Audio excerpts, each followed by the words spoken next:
जब संविधान का निर्माण हो रहा था तो संविधान सभा के सदस्यों ने कुछ ऐसे मुद्दों, कुछ ऐसे विषय वस्तुओं पर उस समय विचार करना तर्कसंगत नहीं समझा। हालांकि उन्होंने अपने हिसाब से स्थिति परिस्थिति के अनुसार उसको सही लिखा था, लेकिन समय के साथ साथ उसमें बदलाव की गुंजाइश थी। इसलिए उन्होंने आने वाली पीढ़ी के लिए विवेक निर्देशित कुछ प्रश्नों को और कुछ विषय वस्तु को छोड़ दिया, क्योंकि स्थिति परिस्थिति के अनुसार वह भविष्य में इनका फैसला करेंगे।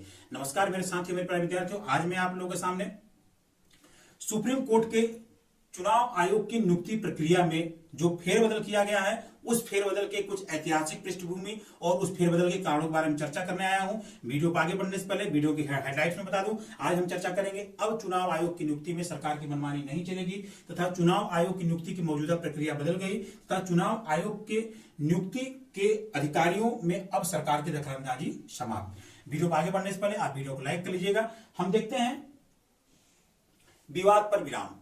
सुप्रीम कोर्ट ने जो चुनाव आयुक्तों की मौजूदा प्रक्रिया थी उसको बंद कर दिया है। नए जो मौजूदा प्रक्रिया थी उसमें यह था कि राष्ट्रपति चुनाव आयुक्त तथा अन्य आयुक्त चुनाव आयुक्तों की नियुक्ति, मुख्य चुनाव आयुक्त तथा अन्य चुनाव आयुक्तों की नियुक्ति करेगा। जब भी राष्ट्रपति की नियुक्ति की बात आती है तो उसको प्रधानमंत्री से अलग नहीं माना जाता था। जब हमारे संविधान सभा में इस बात पर प्रश्न किया गया था कि अगर राष्ट्रपति चुनाव आयुक्त की नियुक्ति कर रहा है तो क्या वह लोकतंत्र की प्रक्रिया के अंतर्गत निष्पक्ष काम कर सकता है? इस पर उस समय विवाद उठाया गया था। उसका जवाब देते हुए हमारे संविधान सभा के सदस्यों ने उस विषय को उस समय कर छोड़ दिया था कि आने वाली पीढ़ी इस पर अपने विवेक से फैसला करेगी। लेकिन कभी कभी वह विवेक जो सत्तासीन व्यक्ति होता है या जो कुर्सी पर विराजमान होता है उसके बुद्धि पर निर्भर करता है, और वह विवेक हो सकता है लोकतंत्र के लिए खतरा भी बन सकता है और लोकतंत्र के लिए अहितकर भी बन सकता है। तो मौजूदा प्रक्रिया को बदलते हुए अब मुख्य चुनाव आयुक्त और चुनाव आयुक्त नियुक्ति का भी वही तरीका होगा जो कि सीबीआई चीफ का नियुक्ति का तरीका होता है। 2014 से पहले मैं आपको बता दूं, 2014 से पहले सीबीआई को पिंजरे का तोता बोला जाता था। यही विपक्षी दल या जो भी विपक्षी दल थे वो सब सीबीआई को पिंजरे का तोता बोलते थे कि जिस भी राजनीतिक पार्टी को, जिस भी राजनीतिक गठबंधन को तोड़ना है तो उनके पीछे सीबीआई लगा दिया जाए। तो उस समय बहुत हल्का मचा, बहुत हो हल्ला हुआ, तब जाकर के सीबीआई के चीफ की नियुक्ति की प्रक्रिया बनाई गई। वो उस नियुक्ति की प्रक्रिया के तहत ही अब चुनाव आयुक्तों की नियुक्ति होगी। क्या है प्रक्रिया, हम वीडियो में आगे बताएंगे। उसके पहले कुछ खास बातों पर चर्चा करते हैं।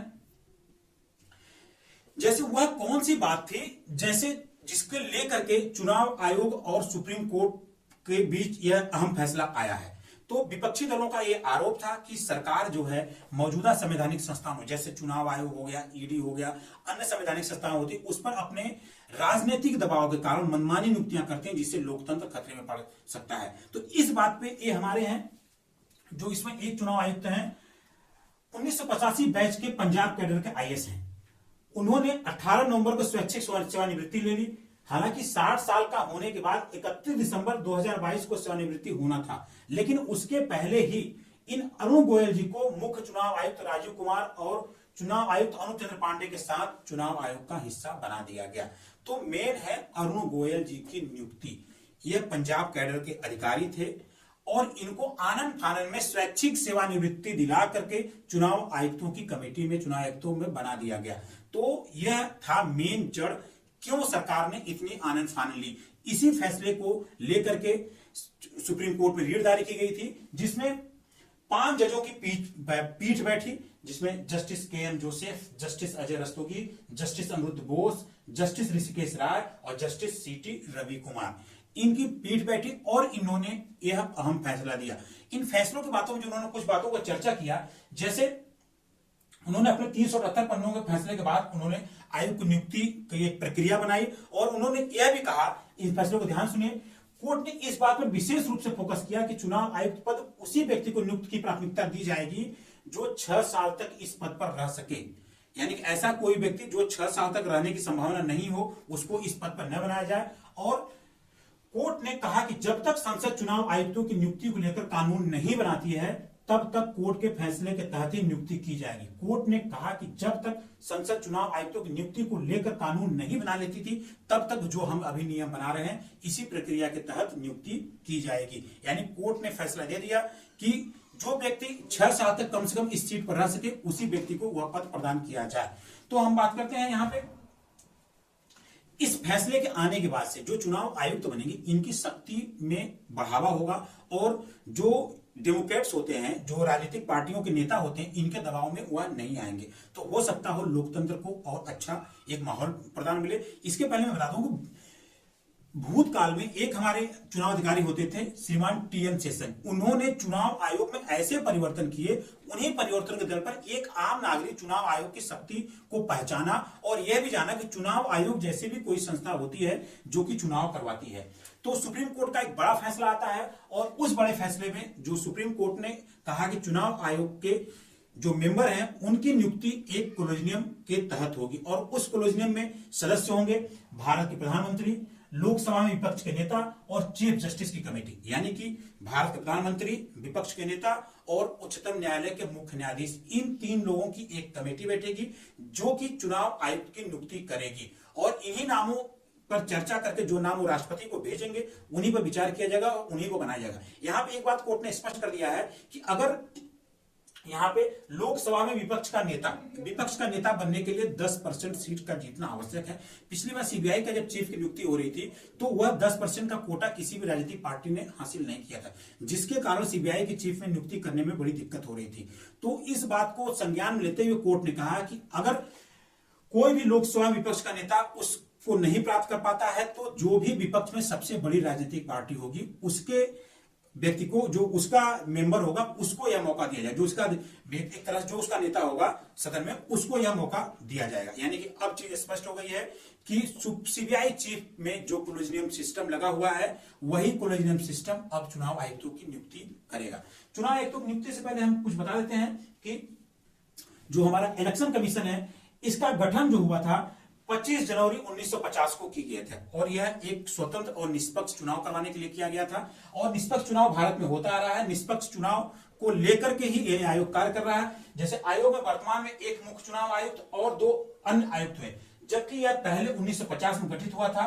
तब से 15 अक्टूबर 1989 तक केवल एक ही चुनाव आयुक्त होता था। पहले यह एकल थी लेकिन अब यह 3 सदस्यों द्वारा नामित कर दिया गया। 16 अक्टूबर 1989 से 1 जनवरी 1990 तक यह आरवीएस शास्त्री और निर्वाचन आयुक्त के रूप में एस धनोवा और बीएस सहगल के सहित 3 सदस्यीय निकाय बन गया।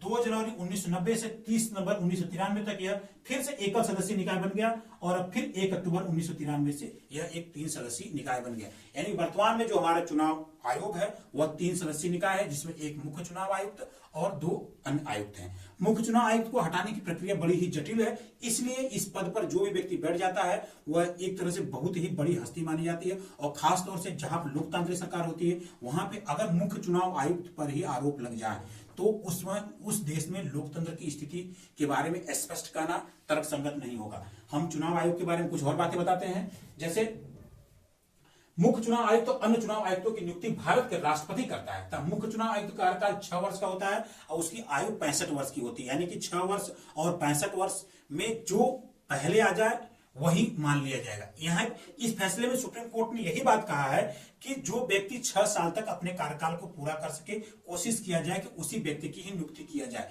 यानी कि 6 साल का कार्यकाल पूरा होने का मतलब अगर कोई व्यक्ति 63 साल का है, 64 साल का है तो उसकी नियुक्ति एक तरह से उसको प्राथमिकता न दी जाए क्योंकि 65 साल में वह रिटायर हो जाएगा। इसके साथ ही अन्य चुनाव आयुक्तों के समान यह इनको जो वेतन भत्ते मिलते हैं उच्चतम न्यायालय के जो न्यायाधीश होते हैं उनके बराबर मिला जाता है। भारत निर्वाचन आयोग के पास विधानसभा, लोकसभा, राज्यसभा और राष्ट्रपति आदि चुनाव का कार्य करने का होता है, जबकि जो राज्यों की सीटें होती हैं जैसे जिला परिषद के चुनाव, ग्राम पंचायत के चुनाव और नगर निगम के चुनाव, इनका जो कार्य होता है वो कार्य राज्य निर्वाचन आयोग करता है। तो चुनाव आयोग में जो अब दिक्कतें आ रही थी उन दिक्कतों का समाधान हो चुका है और उन दिक्कतों के समाधान के परिणाम स्वरूप अब कोलेजियम सिस्टम की बात कर दी गई है।